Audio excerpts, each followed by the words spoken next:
고난주간을 맞이해서 예수님께서 십자가에 처형되기 하루 전에 있었던 일들을 함께 살펴보고 있습니다. 겟세마네 동산에서 간절히 기도하시던 예수님께서 대제사장들이 보낸 종들에 의해서 붙잡히셨어요. 가야바의 법정으로 끌려가게 되셨고, 그 법정 뜰 안에 있던 베드로가 예수님을 3번이나 모른다고 부인하게 되었습니다. 그리고 예수님께서 가야바의 법정에서 신문을 받으셨죠. 2가지 질문을 받으셨어요. 내가 그리스도냐? 내가 하나님의 아들이냐? 결국 예수님께서 내가 그니라 이렇게 시인하심으로 말미암아 이것은 유대인들이 생각할 때 신성 모독죄가 되어서 예수는 죽어 마땅한 자다, 죽이기로 결의하고 어디로 보내게 됩니까?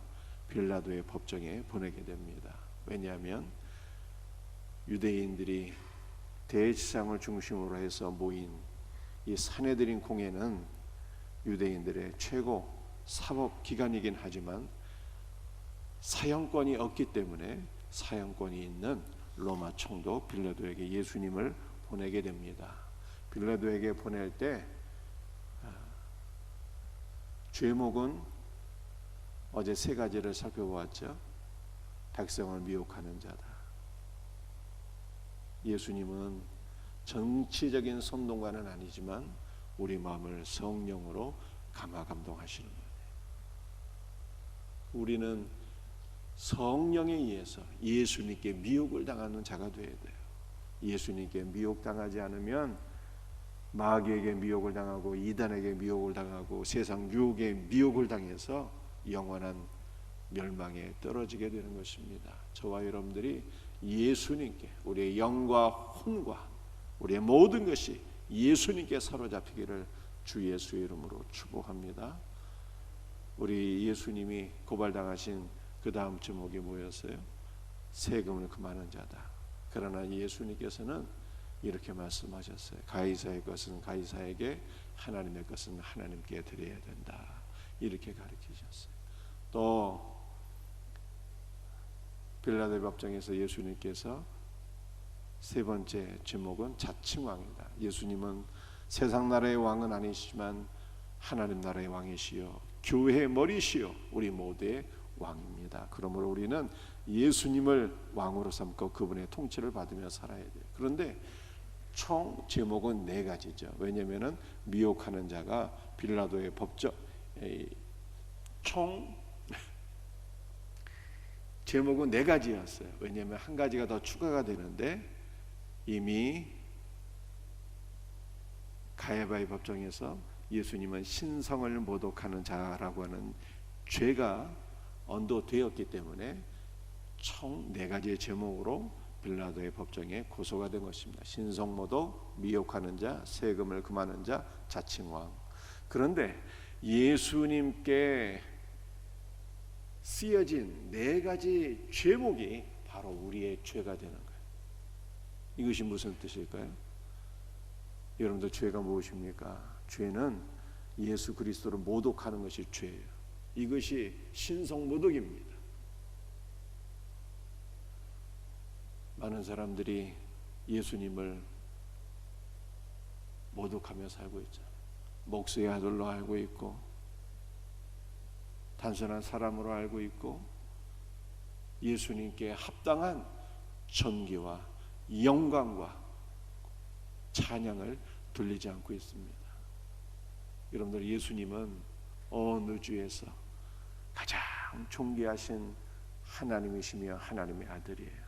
그러므로 그를 마땅히 가장 존중히 여기고 귀하게 여기고 우리의 보배 중에 보배로 삼고 그를 사랑하며 섬길 수 있는 성도가 되기를 주의 이름으로 축복합니다. 이렇게 주님을 사랑하고 섬겨야 되는데 주님을 모독하는 것이 신성모독이고 이것이 죄다 말이에요. 여러분들, 죄는 무엇일까요? 죄는 주님께 미혹을 당해야 되는데 주님께 사로잡혀야 되는데 주님께 사로잡히지 않는 것이 죄예요. 여러분들 죄가 무엇입니까?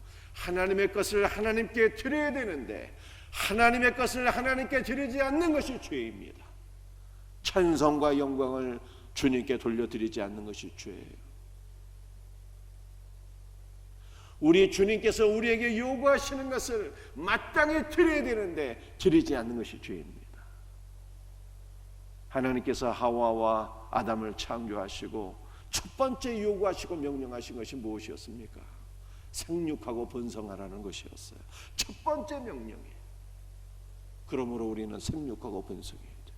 생육하고 번성하기 위해서는 우리의 신랑 되신 예수 그리스도를 만나고 예수 그리스도와 연합되고 그와 교제하고 교통함으로 주의 은혜와 생명을 충만하게 누려야 되는 것입니다. 그럴 때 우리는 영적으로 생육하고 번성하여 영적 다산의 은혜를 누리게 되는 것입니다. 그러므로 무엇이 죄일까요? 그리스도와 연합되지 않는 것이 죄이고 그리스도의 생명을 누리지 않는 것이 죄이고 그리스도의 생명 안에서 생육하고 번성하지 못하는 것이 죄인 것입니다. 하나님의 주권을 인정하며 하나님의 주권을 선포하며 그렇게 살아야 되는데 우리가 우리의 삶에서 하나님의 주권을 인정하지 않는 것이 죄인 거예요. 무엇이 죄이겠습니까? 그리스도를 우리의 왕으로 삼고 살아야 되는데 내가 내 삶의 왕이 되어서 내 멋대로 사는 것, 내 고집대로 사는 것이 바로 죄이다 라고 하는 것을 성경이 말씀하고 있어요. 우리가 우리의 죄를 깨닫고 주의 보혈로서 죄 사함 받을 수 있는 귀한 은혜가 있기를 주 예수의 이름으로 축원합니다. 여러분들 예수님께서 누가복음에 하면 총 4번의 법정에 서게 됩니다. 처음에는 가야바의 법정, 그 다음에 두 번째는 빌라도의 법정에서 신문을 받게 됩니다. 그런데 신문 과정에서 예수님께서 갈릴리 사람이라는 것을 알게 된 빌라도가 이 갈릴리는 헤롯의 지역이 관할 지역이기 때문에 그를 헤롯에게 보내게 됩니다. 그리고 헤롯이 예수님을 다시 빌라도에게 보내게 돼요. 그래서 예수님은 총 4번의 법정에 세워지게 됩니다. 4번째로 빌라도의 법정에 서신 예수님은 다시 빌라도에 의해서 신문을 받으셨지만 빌라도는요 3번이나 예수님께 무죄 판결을 내리게 됩니다. 죄가 없다, 죄가 없다, 죄가 없다. 그러므로 나는 예수를 경고 차원에서 때리고 방면하겠노라. 빌라도가 이렇게 선언하지만 유대인들이 강력하게 항의를 하게 됩니다. 그래서 밀란이 일어날까 두려워서 빌라도는 마지못해서 예수님께 십자가의 형을 언도하게 됩니다. 이것이 바로 누가복음 23장 22절에서 24절까지의 말씀이 되겠습니다. 우리 한번 같이 읽어볼까요? 빌라도가 3번째 말하되 나는 그에게서 죽일 죄를 찾지 못하였나니 때려서 놓으리라 하니 그들이 큰 소리로 십자가에 못 박기를 구하니 이에 빌라도가 그들이 구하는 대로 하기를 언도하고 빌라도는 예수님께 무죄라고 3번이나 선언했어요. 그렇다면 예수님은 죄가 있으신 분입니까? 없으신 분입니까?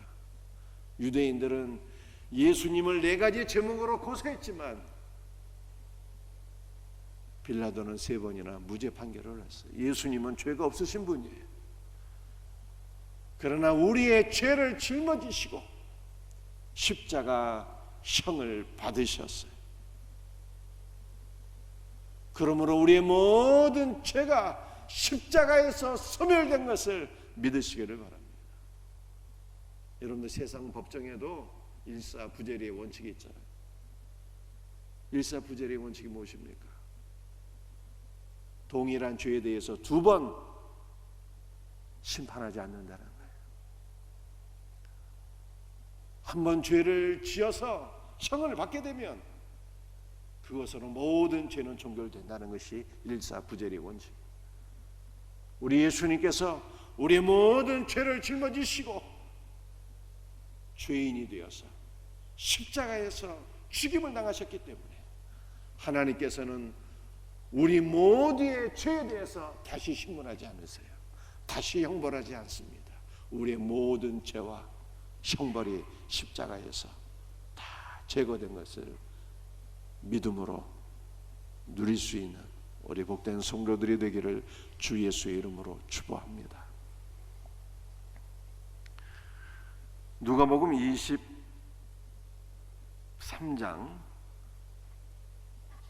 18절 25절 말씀을 보겠습니다. 25절이에요. 그들이 요구하는 자 곧 밀란과 살인으로 말미암아 옥에 갇힌 자를 놓아주고 예수는 넘겨주어 그들의 뜻대로 하게 하니라. 빌라도는 백성들의 강력한 항의와 요구에 의해서 예수님을 십자가형에 내어주고 그 대신 유대인들의 요구를 받아들여서 밀란과 살인으로 말미암아 옥에 갇힌 자를 놓아주었습니다. 그런데 유대인들이 요구함으로 빌라도가 놓아준 사람의 이름이 누구입니까? 누가복음 23장 18절 말씀을 보게 되면 바라바였어요. 바라바는 일평생 밀란과 살인으로 죄를 짓던 자였습니다. 이 바라바의 이름의 뜻은요, 아버지의 아들이에요. 이 바라바의 이름은 두 단어의 합성어인데요, 바르와 아바의 합성어예요. 바르는 아들이란 뜻이고 아바는 아버지란 뜻이에요. 그래서 바라바는 아버지의 아들이란 이름의 뜻입니다. 여러분들 아버지의 아들이 누구입니까? 아버지의 아들은 바로 우리를 가리키는 거예요. 우리가 하나님 아버지의 아들이죠. 여러분들 우리는 일평생 어떠한 죄를 짓고 살았습니까? 하나님 아버지께 일평생 반역하며 불순종하며 하나님을 대적하며 그렇게 살아왔어요. 이와 같은 죄인이 예수로 말미암아 풀려나게 되었다라고 하는 것을 지금 성경이 말씀하고 있습니다. 예수께서 사형 판결을 받으심으로 말미암아 우리 대신에 예수님께서 십자가형을 받으심으로 말미암아 바라바 아버지의 아들이 사면을 받게 되고 자유함을 받게 되었는데 그것은 바로 우리가 사면을 받게 되고 우리가 자유함을 얻게 되고 우리가 용서함을 받게 되었다라고 하는 뜻입니다. 예수님 때문에 우리가 살게 되었어요. 예수님 때문에 늘 자유와 생명과 은혜를 누리며 살 수 있는 우리 복된 성도들이 되기를 주 예수의 이름으로 축복합니다. 오늘 마지막 말씀이에요. 누가복음 23장 26절 말씀 보시겠습니다. 화면 넘겨주세요. 화면이 안 넘겨가네요. 제가 읽어드리겠습니다.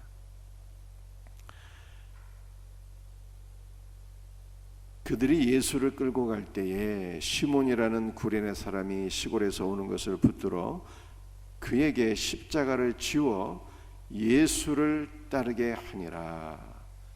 예수님께서 빌라도에 의해서 사형 판결을 받으시고 이제 골고다 언덕으로 십자가를 짊어지고 가시는데 이미 많은 고문을 받으셨어요. 로마 군병들이 휘두른 채찍에 의해서 예수님의 살점이 후두둑 뜯겨나가고 많은 피를 흘리셨습니다. 지칠 대로 지쳐진 예수님께서는 골고다 언덕으로 올라가실 때 그 십자가의 무게를 감당하지 못하고 쓰러지곤 하셨어요.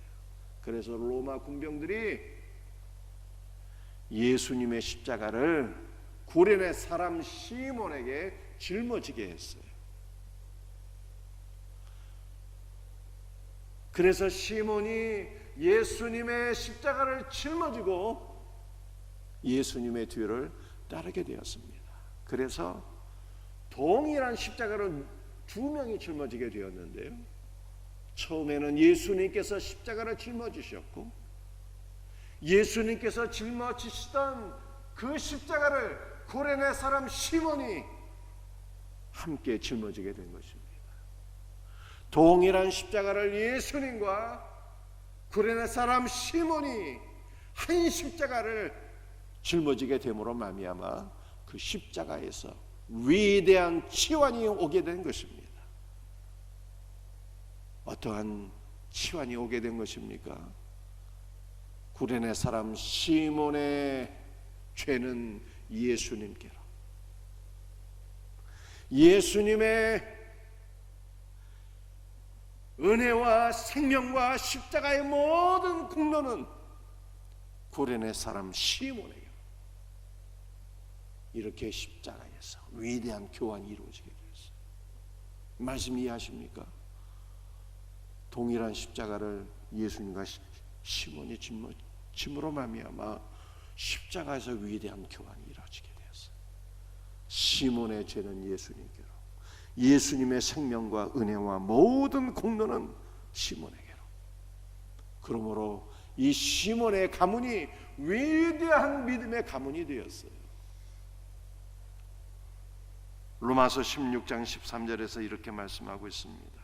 주 안에서 택하심을 입은 루포와 그의 어머니에게 문하라. 그의 어머니는 곧 내 어머니니라. 사도 바울이 로마서 16장에서 너무나도 감사한 동역자들의 이름을 열거하는데 루포와 그의 어머니를 말하고 있어요. 얼마나 루포의 어머니에게 많은 사랑과 보호를 받았으면 루포의 어머니는 나 바울의 어머니라 그렇게 고백을 했어요. 그런데 루포가 누구의 아내인고 하면요, 루포가 구레네 사람 시몬의 아내인 것입니다. 시몬이 루포의 아버지이며 구레네 사람 시몬이 시몬의 아내가 바로 루포의 어머니인 거예요. 그러니까 구레네 사람 시몬이 십자가를 짊어진 이후에 얼마나 큰 은혜와 복을 받았는가라고 하는 것을 우리들에게 보여주고 있는 것입니다. 사랑하는 성도들이여, 그 구레네 사람 시몬이 누구를 가리키고 있는 것입니까? 바로 우리를 가리키고 있는 거예요. 그러므로 십자가에서 우리 모두의 죄는 예수님께로, 예수님의 모든 공로와 은혜와 생명은 우리에게로 오게 된 것을 믿으시길 바랍니다. 사랑하는 성도들이 놀라운 은혜를 여러분들이 날마다 누리기를 원하십니까? 그렇다면 우리는 어떻게 해야 될까요? 십자가가 복인 것을 알고 십자가 짊어지는 것을 기쁨으로 여기고 사모함으로 여겨야 되는 거예요. 주님께서 우리에게 맡겨주신 십자가가 다 있는 거예요. 그것을 거부하는 자는 복을 거둬 자는 거예요. 십자가가 복이요 공로인 거예요. 십자가에서 위대한 치환이 이루어지게 되는 거예요. 구레네 사람 시몬이 예수님의 십자가를 짊어지다가 복을 받은 것처럼 주님도 우리에게 맡겨주신 십자가를 우리가 기쁨으로 짊어지게 될 때 처음에는 너무나도 힘든 것 같아서 그것을 거부하곤 하지만, 그러나 십자가를 짊어지다가 우리가 은혜와 복을 받아서 나중에는 십자가가 나를 짊어지게 되는 것을 경험하게 되는 것이고, 그 십자가에서 위로받고 그 십자가에서 생명을 얻고 그 십자가에서 복을 받아서 십자가로 말미암아 우리의 인생이 복된 인생이 되고 우리의 가문이 복된 가문이 될 것을 믿으시기를 바랍니다. 그러므로 그리스도의 십자가를 늘 기쁨으로 사모함으로 짊어지고 주님을 따를 수 있는 우리 복된 성도들이 다 될 수 있기를 주 예수의 이름으로 축복합니다. 기도하시겠습니다.